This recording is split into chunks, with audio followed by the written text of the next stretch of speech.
Hello दोस्तों, मैं अंजलि एक नया वीडियो लेकर आई हूँ। आज हम जिस टॉपिक पर बात करने जा रहे हैं उस पर काफी टाइम पहले भी मैंने एक वीडियो बनाया था जिसमें हमने सारे मेजर कैरेक्टर्स के बारे में बात की थी जो सेकेंड विजिटिंग वॉर का जब एंड हुआ यानी हॉगवर्ट्स बैटल हुआ और वोल्डेमॉर्ट मारा गया उसके बाद वो बच गए थे।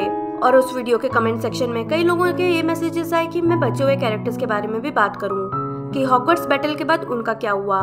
तो आज इस वीडियो में हम उन्हीं कैरेक्टर्स की बात करेंगे जिसके बारे में हमने पिछले वीडियो में बात नहीं की थी। एक बार मैं एक क्विक लिस्टिंग दे देती हूँ कि हमने किन किन कैरेक्टर्स की बात ऑलरेडी कर ली है पिछले वीडियो में, और वो थे Harry, Ron, Hermione, Dolores Umbridge, Kingsley Shacklebolt, Minerva McGonagall, Malfoy family, Neville Longbottom and Hannah Abbott, Luna Lovegood, Ginny Weasley, Ted Lupin, पूरी वीजली फैमिली, डर्सलीज और क्रीचर।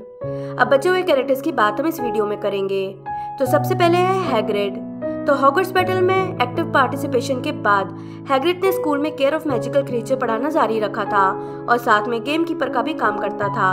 और कई सालों बाद जब हैरी के बच्चे स्कूल गए तो वो उनका भी दोस्त बन गया था। दूसरा है ग्रॉप।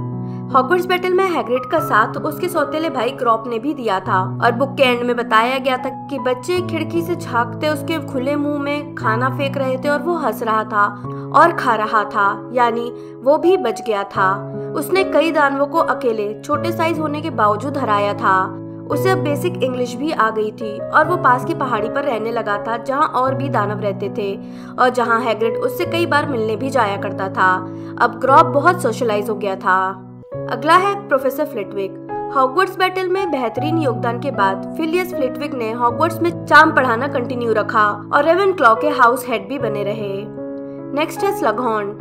फ्लिटविक की तरह होरेस स्लगहॉर्न ने भी डंबलडोर के जाने के बाद भी और हॉगवर्ट्स की लड़ाई के बाद भी पोशन पढ़ाना कंटिन्यू रखा जब तक उनकी जगह नया पोशन मास्टर नहीं आ गया।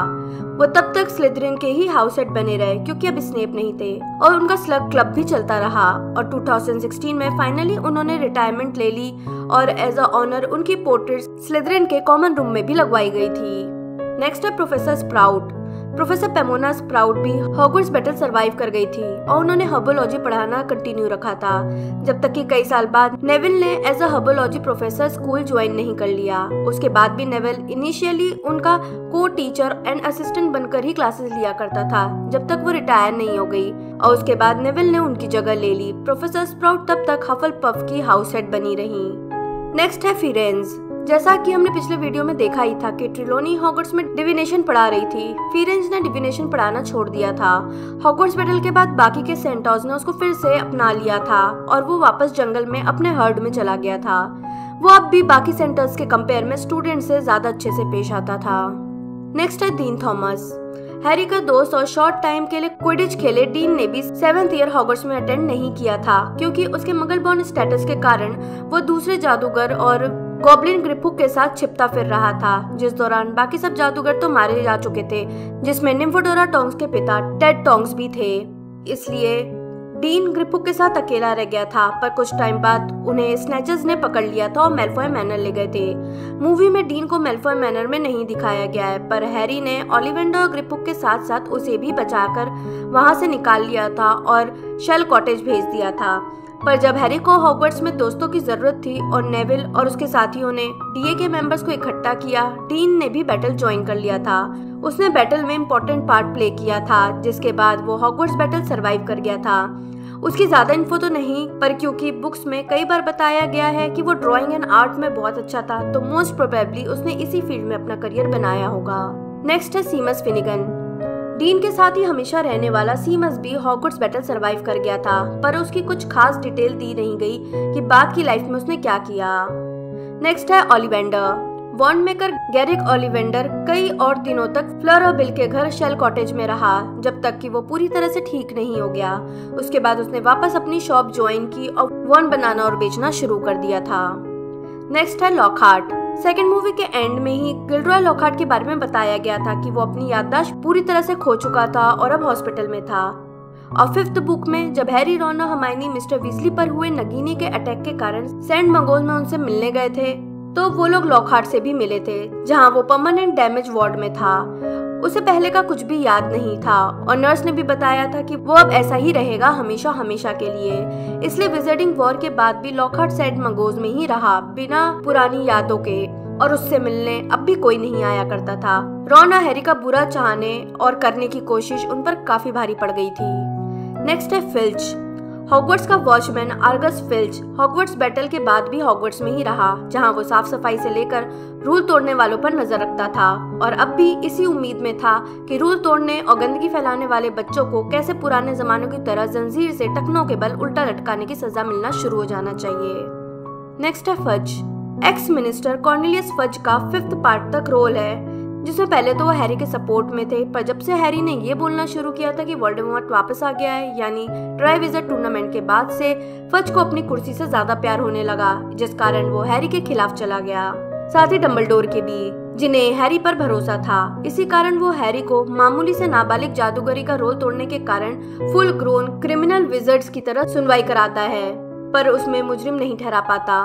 फिर भी वो अम्ब्रिज को भेजकर हैरी का जीना मुश्किल करवा देता है। हालांकि वो जो करती थी उसकी कई बातें खुद फज को भी पता नहीं होती थी, पर 5th पार्ट के ही एंड में जब वोल्डेमॉर्ट को सब देख लेते हैं, वो भी मिनिस्ट्री में, फाइनली फज इस्तीफा दे देता है और उसके बाद वो गुमनामी में चला जाता है, जबकि स्किमग्योर को उसकी जगह नया मंत्री बना दिया जाता है। पर फज 6th पार्ट में भी दिखा था बुक में, जब डंबलडोर का फ्यूनरल था और कई बाहर से लोग आए थे तो फज भी आया था, पर उसके बाद से फज का कुछ भी डिटेल नहीं। नेक्स्ट है जेनोफिलियस लवगुड। लूना के पिता जेनोफिलियस ने अपनी बेटी को बचाने के लिए हैरी को वोल्डेमॉर्ट को बेचने का ट्राई किया था।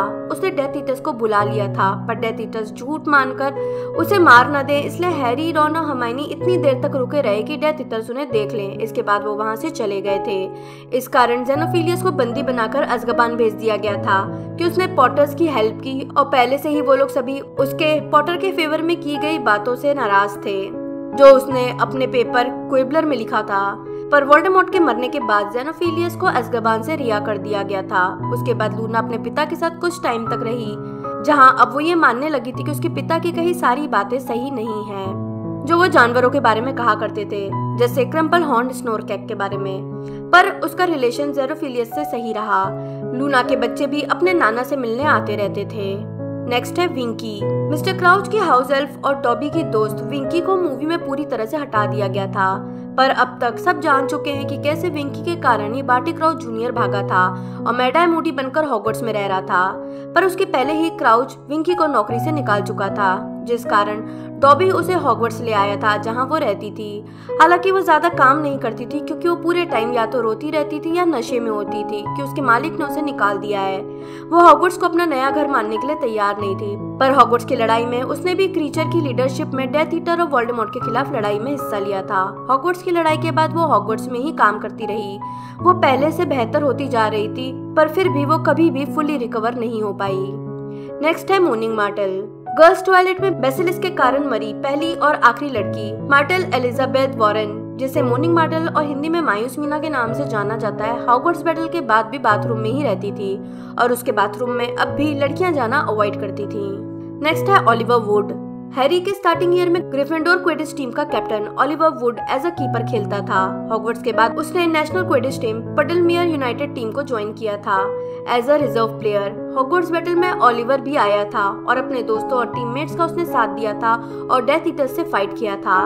उसमें वो डेड बॉडीज को नेविल के साथ मिलकर ग्रेट हॉल में लाने का काम भी कर रहा था। वो हॉगवर्ट्स की लड़ाई को सरवाइव कर गया था और वापस जाकर उसने अपनी टीम ज्वाइन कर ली थी। नेक्स्ट है चो चैंग। हैरी की पहली गर्लफ्रेंड चो चैंग उससे 1 साल ऊपर की क्लास में थी। हालांकि मूवी में उसे सेम ईयर में दिखाया गया है। उसने हैरी के पहले सेड्रिक को भी डेट किया था, पर सेड्रिक के मरने के बाद वो हैरी को डेट करने लगी थी। उसने डंबलडोर आर्मी को भी ज्वाइन किया था और वो साथ ही रेवेनक्लॉ क्विडिच टीम की सीकर भी थी। अपनी दोस्त मैरिटा के चलते उसका हैरी से ब्रेकअप हो गया था, पर हॉगवर्ट्स बैटल के टाइम पर्सनल चीजों को साइड में रखकर उसने ब्रेवरी दिखाई थी और वापस हॉगवर्ट्स की लड़ाई में आई थी। उसने वापस आकर हैरी से बहुत अच्छे से बात भी की थी और उसने हैरी को रोवेना रेवेनक्लॉ का डायडम दिखाने के लिए रेवेनक्लॉ कॉमन रूम में ले जाने का ऑफर भी दिया था, जो कि जिनी ने जेलेसी के चलते मना कर दिया और लूना को ये काम करने का कहा। हॉगवर्ट्स बैटल में चो ने भी लड़ाई की थी और वोल्डेमॉर्ट के हारने के बाद वो सरवाइव भी कर गई थी। बाद में उसने एक मगल से शादी कर ली थी। नेक्स्ट है एबरफोर्ड डंबलडोर। एल्बस डंबलडोर के भाई एबरफोर्ड का जिक्र पहले के बुक्स और मूवी में नहीं आया, पर बाद में 8th पार्ट में उनका इम्पोर्टेंट रोल आ गया था, जिसमें उन्होंने न सिर्फ रॉन, हैरी, हर्माइनी को डेथ ईटर से बचाया था, बल्कि हॉगवर्ट्स में बैटल के टाइम उसे ज्वाइन करके वोल्डेमॉर्ट के खिलाफ लड़ाई भी की थी, जिसमें उन्होंने रुकवुड जैसे पावरफुल डेथ ईटर को हराया था। लड़ाई के बाद वो भी बाकी लोगों के साथ ग्रेट हॉल में थे। उसके बाद भी उन्होंने अपना हॉग्सहेड वाला बार ओपन रखा, जहां अब कई बार बच्चे जाया करते थे। रोजमेरिटा जितना नहीं, पर अब ये भी बच्चों में काफी फेमस बार था, खासकर वहां आने वाले अजीब से विजिट्स के लिए। एबरफोर्थ अब भी बकरियों के साथ ही रहते थे। नेक्स्ट है पद्मा और पार्वती। डीए की मेंबर हैरी के ही ईयर की पार्टल सिस्टर्स यानी पद्मा और पार्वती का एक्टिव पार्टिसिपेशन बुक और मूवी दोनों में है। मूवी के एंड में हालांकि दिखाया है कि बस पद्मा दिख रही है, जबकि ट्रिलोनी किसी डेड बॉडी को ढक रही है। पर सेकेंड विजिटिंग वॉर कैजुअलिटीज में पार्वती का नाम नहीं था, यानी वो डेड बॉडी पार्वती की नहीं थी। दोनों बहनें हॉगवर्ट्स बैटल में सरवाइव कर गई थीं। उन्होंने अपने डीए के कॉइन्स को हमेशा अपने साथ रखा as a badge of honour, पर उसके बाद उन दोनों का क्या हुआ इस बारे में कोई भी डिटेल नहीं है। नेक्स्ट है रीटा स्कीटर, जर्नलिस्ट और पॉइजन पेन का यूज करके डेली प्रॉफिट के आर्टिकल राइटर, जो अपनी सनसनीखेज खबर और बड़ा चढ़ाकर लिखे गए आर्टिकल्स के लिए फेमस थी। ट्रेविजर टूर्नामेंट के दौरान हर्माइनी ने उसके नॉन रजिस्टर्ड एनिमेगस फॉर्म बीटल में कैद कर लिया था, जिससे उसने उसे 5th पार्ट में हैरी के फेवर में आर्टिकल लिखने के लिए ब्लैकमेल भी किया था। रीटा उसके बाद से भी अपने आर्टिकल्स और बुक्स लिखती रही थी। उसने डंबलडोर की लाइफ के ऊपर बुक भी लिखी थी, जिसमें से उसने कई इन्फो बथिल्डा बैकशॉट से निकलवाई थी उसके मरने और नगीनी के उस पर कब्जा करने से पहले। रीटा ने हॉगवर्ट्स बैटल में पार्टिसिपेट नहीं किया था और अपने आर्टिकल्स और बुक्स लिखती रही, जैसे हैरी के ऊपर, जिसमें 1/3 बातें भी सच नहीं थी। उसने स्नेप के ऊपर भी बुक लिखी थी, स्नेप सेंट और स्काउंड्रल नाम की। इसके अलावा उसने डंबलडोर के पहले के हेडमास्टर एमेंडो डिपेट पर भी बुक लिखी थी, मास्टर और मोरॉन नाम की। उसने न्यूट स्कैमेंडर पर भी बुक लिखी थी, मैन और मॉन्स्टर नाम से, जो उसकी बाकी बुक्स की तरह ऑलमोस्ट रबिश थी। वो डेली प्रॉफिट में भी आर्टिकल लिखती रही। उसने डंबलडोर आर्मी के ऊपर भी बुक लिखने का डिसाइड किया था जब उसे इसके बारे में पता चला था, जिसका नाम उसने Dumbledore army the dark side of the demob decide किया था। उसने 2014 में हुए वर्ल्ड कप को अटेंड किया था, जिसमें मेन चीफ गेस्ट हैरी और जिनी में उसने कुछ ज्यादा ही दिलचस्पी ली थी और उनकी जासूसी करने लग गई थी। पर जब वो हैरी के लिए पब्लिसिटी हंगरी कमेंट कर रही थी, जिनी ने सुन लिया था। उसके बाद से रीटा किसी अनजान श्राप से बीमार पड़ गई थी, जिसको सब अजिंग टू सोलर पेक्सस कहते थे, जो शायद जिनी ने ही उस पर किया था।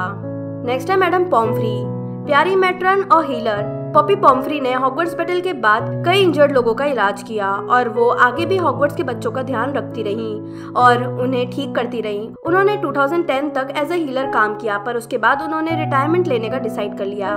उसी दौरान हन्ना अबॉट, नेविल लॉन्गबॉटम की वाइफ, ने इसी पोजीशन के लिए हॉगवर्ट्स में अप्लाई किया था, इसलिए मैडम पॉम्फ्री के जाने के बाद वो हीलर बन गई थी। पर मैडम पॉम्फ्री उसके बाद गायब नहीं हुई, बल्कि वो कभी कभी advance and ancient medical concept की क्लासेस लिया करती थी फेलो हीलर्स को अपनी स्किल्स इंप्रूव करवाने के लिए। और फाइनली लास्ट है मंडगस फ्लेचर।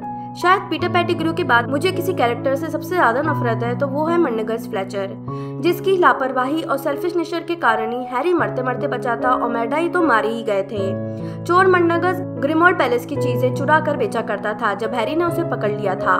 हॉगवर्ट्स बैटल में मंडगस ने जहां तक पार्टिसिपेट नहीं किया था क्योंकि उसका कहीं भी नाम नहीं आया, इसलिए वो बैटल सरवाइव कर गया था और उसके बाद भी वो चोरी के सामान को बेचने का काम करा करता था।